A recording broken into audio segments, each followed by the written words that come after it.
A statement from Buckingham Palace was released a short time ago. His Majesty has today initiated a formal process to remove the style, titles and honours of Prince Andrew. Prince Andrew will now be known as Andrew Mountbatten-Windsor. His lease on Royal Lodge has, to date, provided him with legal protection to continue in residence. Formal notice has now been served to surrender the lease, and he will move to alternative private accommodation. These censures are deemed necessary, notwithstanding the fact that he continues to deny the allegations against him. Their Majesties wish to make clear that their thoughts and utmost sympathies have been and will remain with the victims and survivors of any and all forms of abuse. It's understood that Mr. Andrew Mountbatten-Windsor will move to a property on the Sandringham estate in Norfolk, privately funded by the King. Princesses Beatrice and Eugenie will retain their titles, being daughters of the son of a sovereign, in line with King George V's letters patent of 1917. Well, my dears, I must confess to being very curious as to what this formal process is that's been initiated by the King to remove Andrew's styles, titles and honours. It was my understanding that his status as a prince could only be removed if Andrew surrendered it, or indeed the King issued new letters patent. So I'm curious to see if that's what's in order, and if the dukedom is to be formally removed, will it be through surrender or through an act of Parliament? But let's face it, the King's a king, and he's got ways and means of doing things, by fair means or foul. Well, whether you're delighted by this news or devastated by it, one thing's for certain. What we'd like to know is, why won't the King do the same in regards to the Duke of Sussex and his family?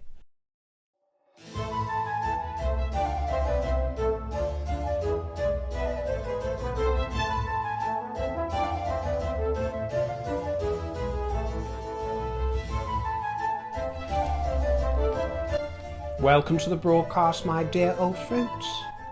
I called it, didn't I? In the previous video, I said she was going to be hawking candles next, and up one bursts into flame. Smelling disgusting. $64 for a lump of wax and the smell of natural highs and opiates. No, I'm not talking about you, Meghan. But Meghan's candle, of course. Yes, I predicted that she'd be releasing that, and it smells of water lotus. Does that mean pond water? Sandalwood, the old wacky backy, and California poppy. Hustle, hustle, boil and bustle, candle burn and a cauldron bubble. We see you, and we're going to be discussing the new holiday range of As Ever in just a moment. But I would like to say hello to a basketeer by the name of Diane,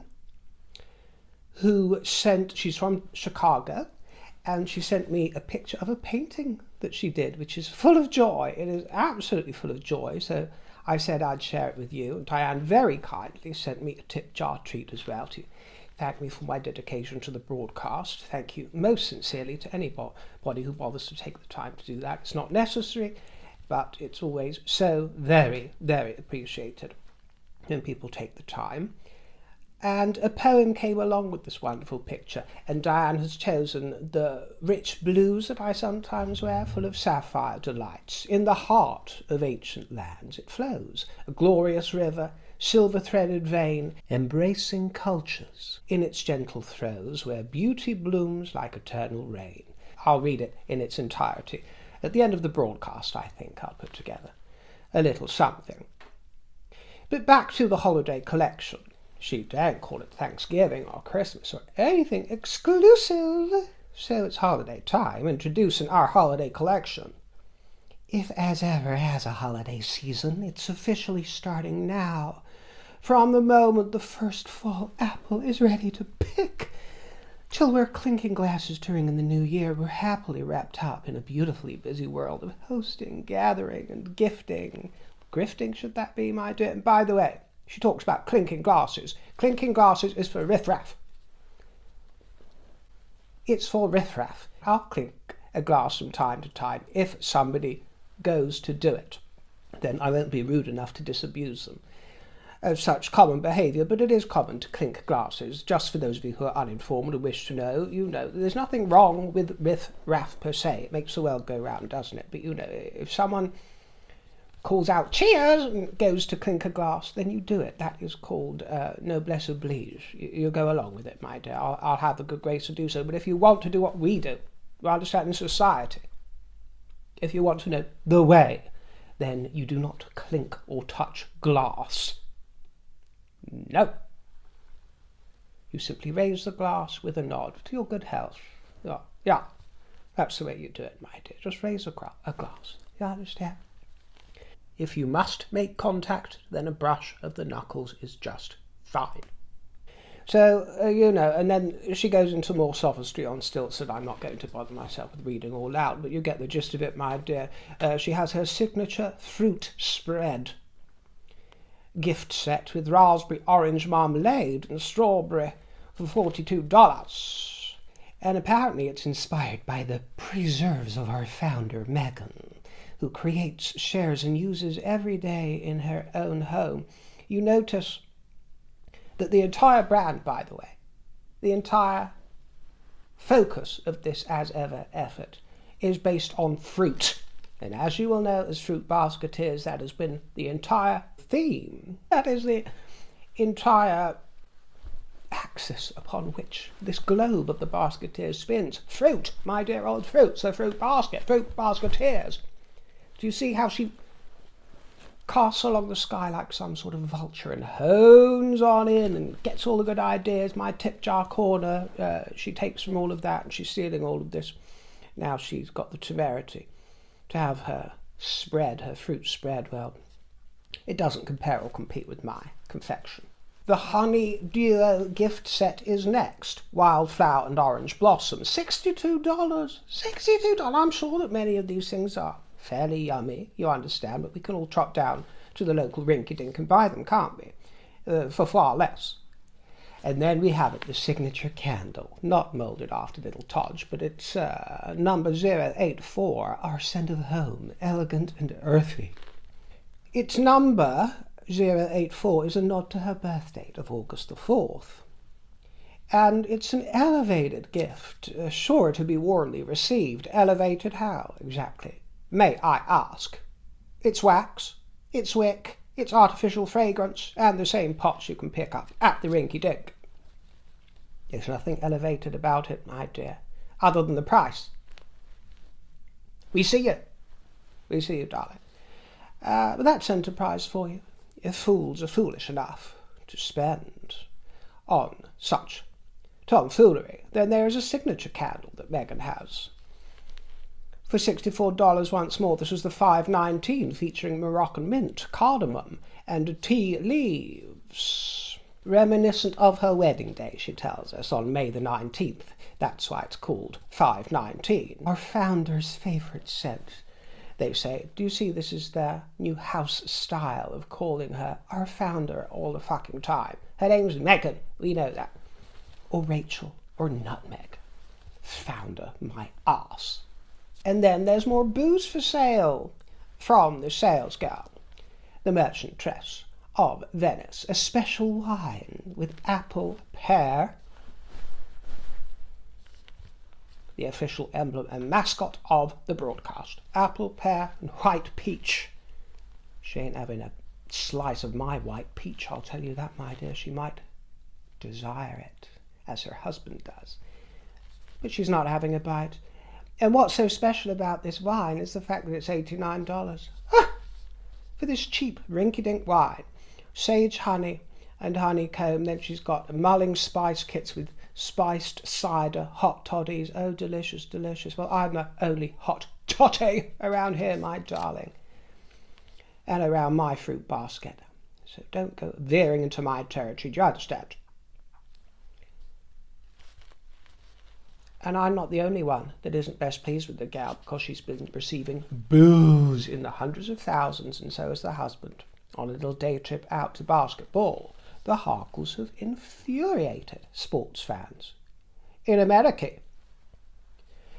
they were placed front row at the LA Dodgers against Toronto Blue, and No one knows if they were paid for it, if it was some commercial activity of theirs, if they've been cozying up to someone who can do them the favour of seating them in front of Magic Johnson. But folk have been outraged about this, not least because Meghan appears to have been bronzing up again in October, November, after we've already seen her wearing pale face in Paris a couple of weeks ago.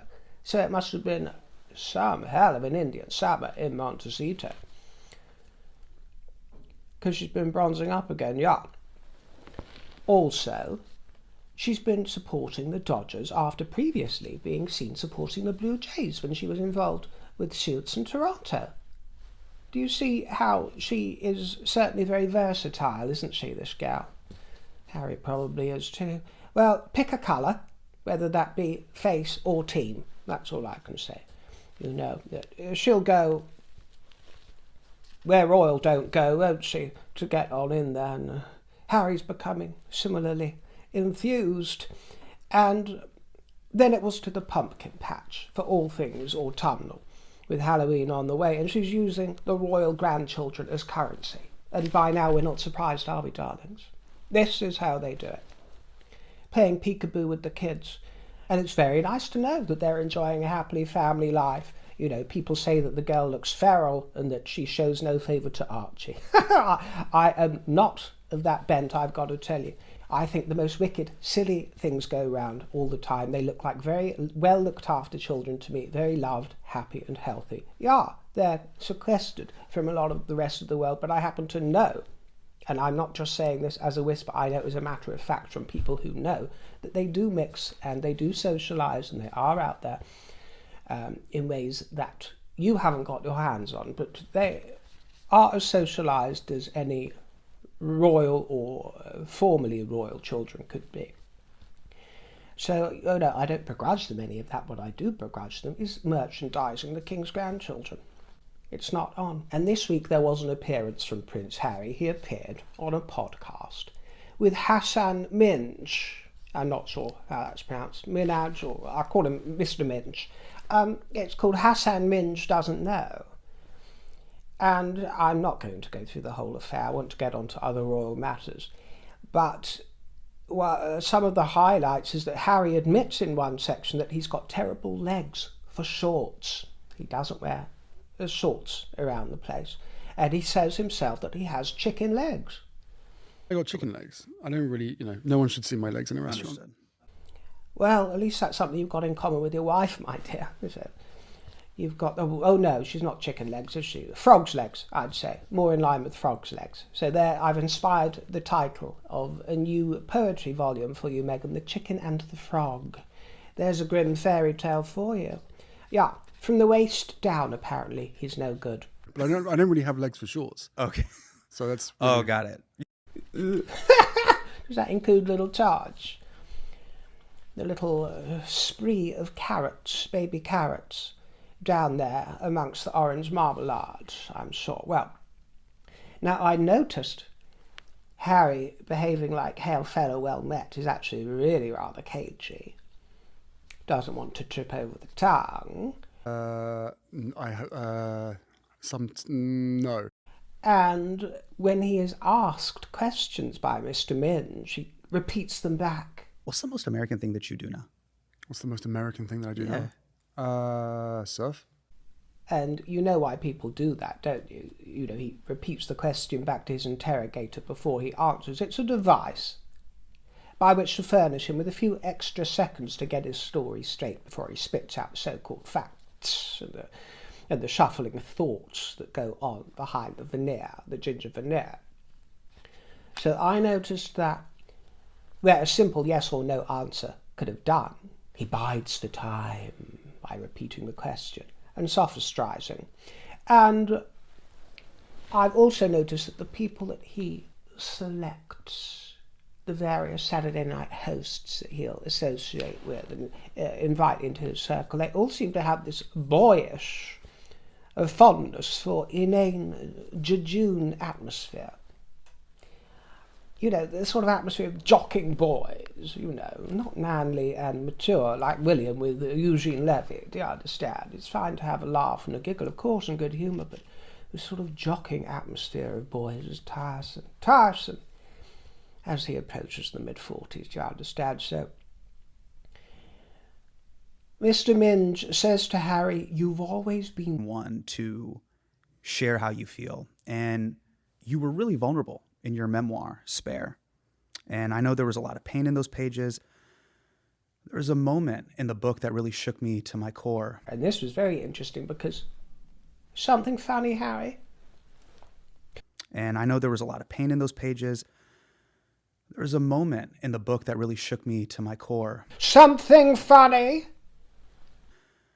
There was a moment in the book that really shook me to my core. As he in all earnestness discusses and brings to light the subject matter of your pain, your book, your reminiscences, your recollections, Harry goes sort of blush-faced, sort of recoiling into himself with a little glimmer of naughtiness in the eyes, and you're sitting there squirming and blushing and sniggering like the ghost of your late mother, with one foot piled on top of your booted ankle in all manner of contortions. And I'm here to tell you that it's not a good look. It's extremely jejune, very immature.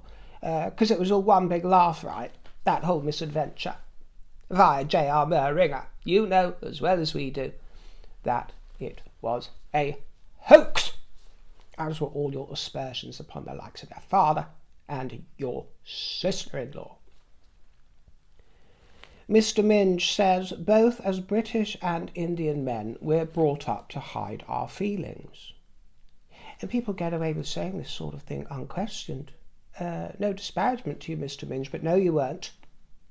No, you were not brought up that way, don't lie. This is not the year 1840. We are not under the reign of Victoria or any other ancient king and queen. I don't even know what's happening in America, but no, you were brought up on the likes of Ricky Lake and Oprah Winfrey. You certainly were not brought up to hide your feelings, so don't lie.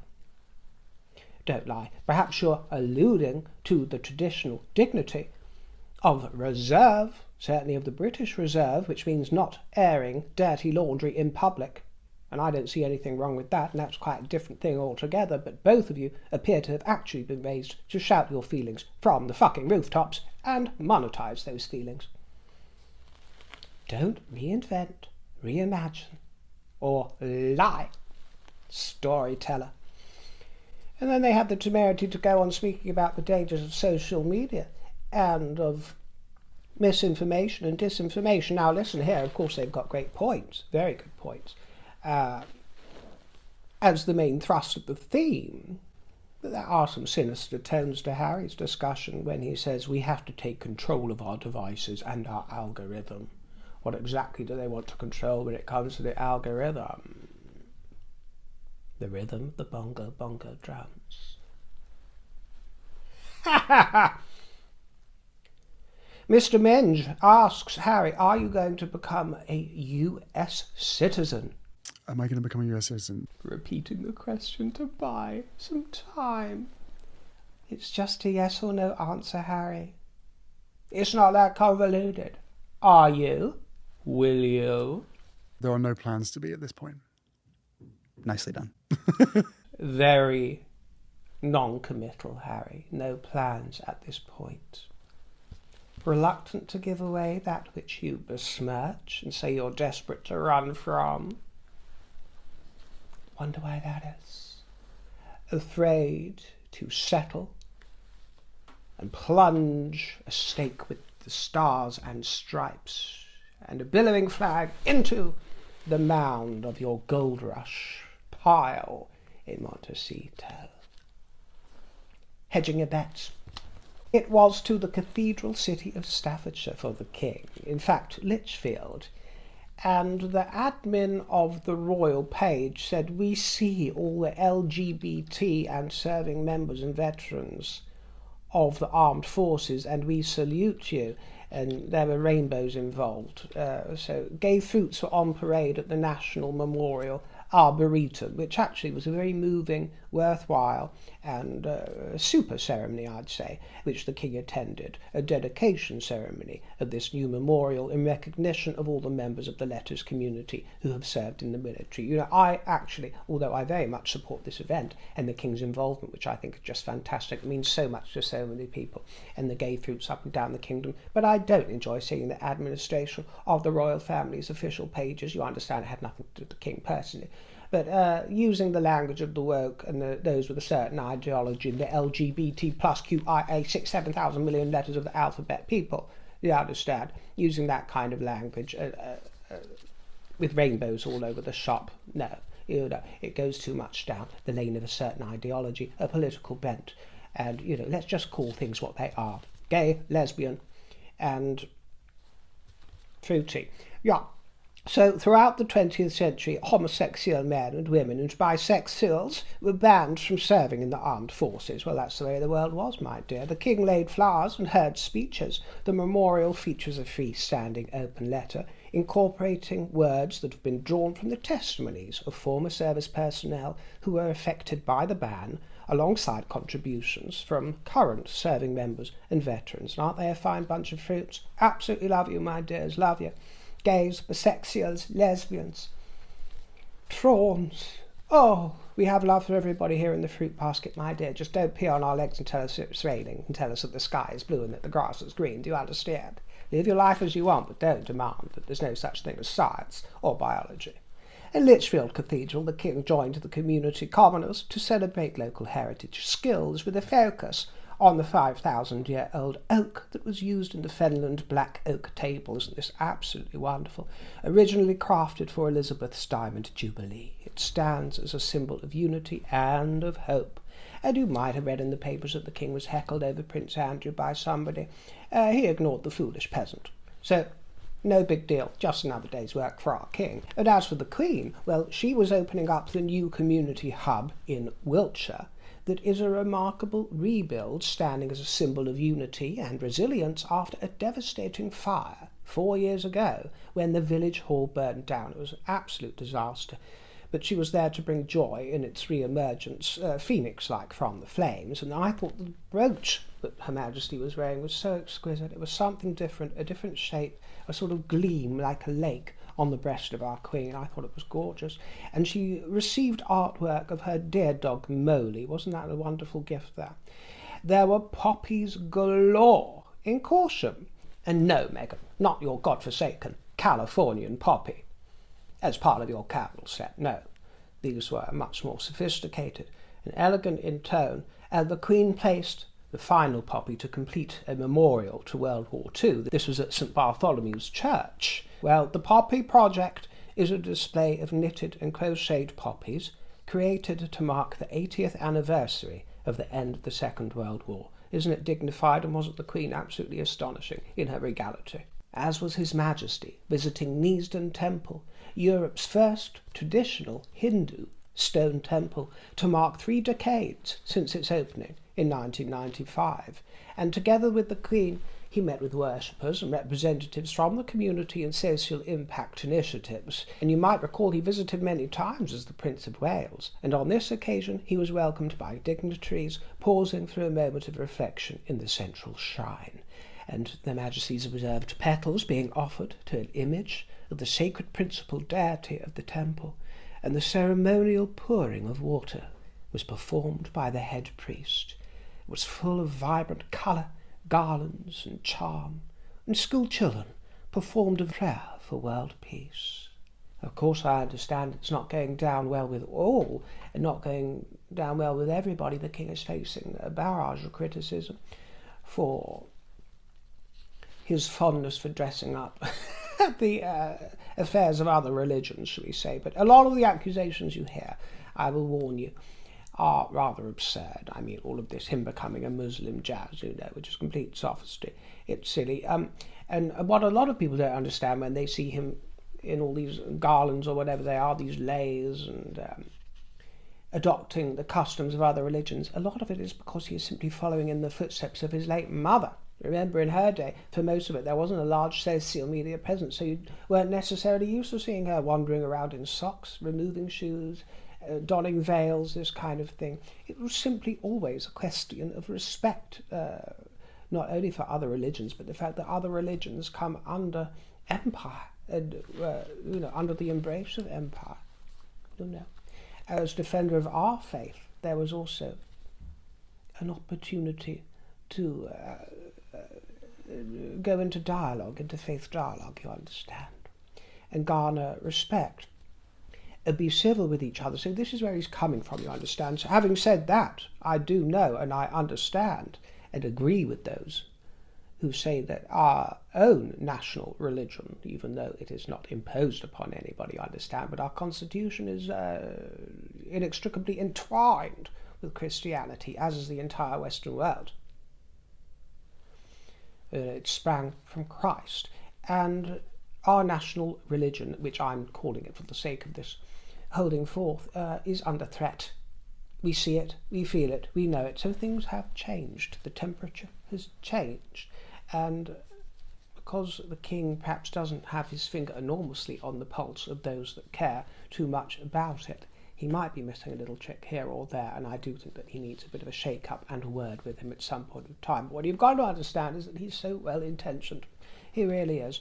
But some of us intend to get the message through to him one way or the other, that he needs to wise up a little bit. But having said that, when it comes to a Hindu celebration such as Diwali, I don't know if that's what was being celebrated here, but I celebrated it. Was it last Monday?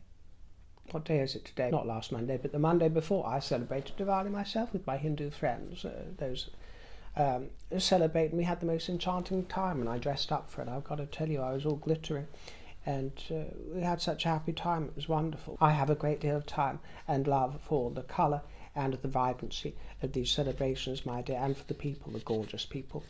And the fruits of India, to be quite honest with you, my dear, absolutely delicious, as the people of Jamaica and the West Indies, and it's been so sad to see what they've been going through in recent times with Storm Melissa, and I wish, in a rather naughty way, they'd called it Storm Meghan, so that the king could have spoken about the ferocity of Hurricane Meghan.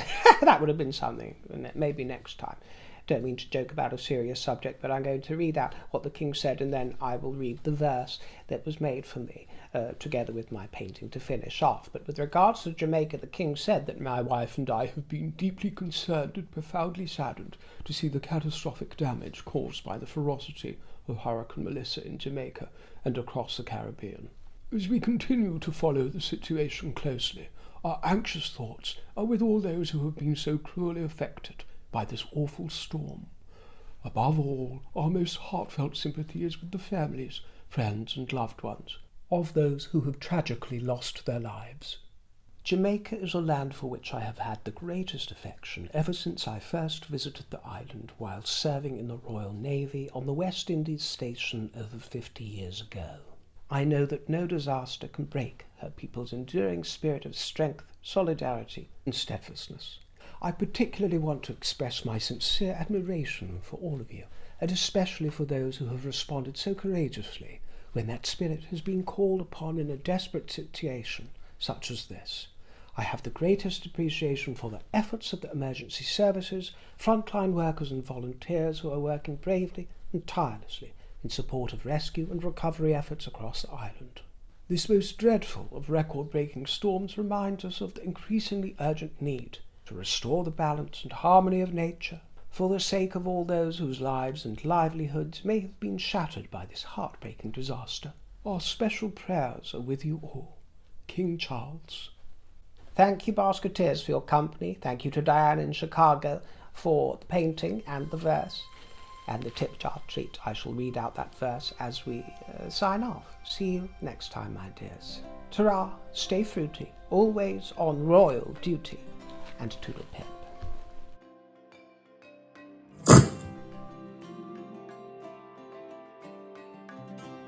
In the heart of ancient lands it flows, a glorious river, silver-threaded vein, embracing cultures in its gentle throes, where beauty blooms like eternal rain.